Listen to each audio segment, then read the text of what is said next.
মাকে কখনো তিনটি কথা বলবেন না। নাম্বার 1, 1 নাম্বার হচ্ছে মা যদি কোনো কিছু বলে আপনি বলবেন না তুমি কিছুই জানো না।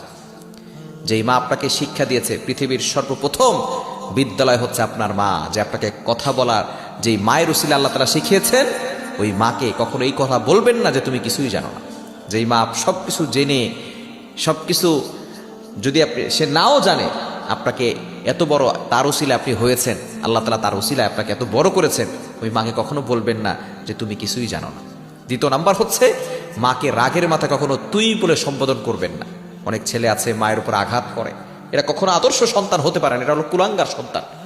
মনে করবেন যে মায়ের সাথে খারাপ ব্যবহার করেছে, ওর কপাল পুড়ে গেছে, ওর জীবন শেষ হয়ে গেছে। মাকে কখনো তুই বলে সম্বোধন করবেন না, খবরদার, এটা কখনো করবেন না।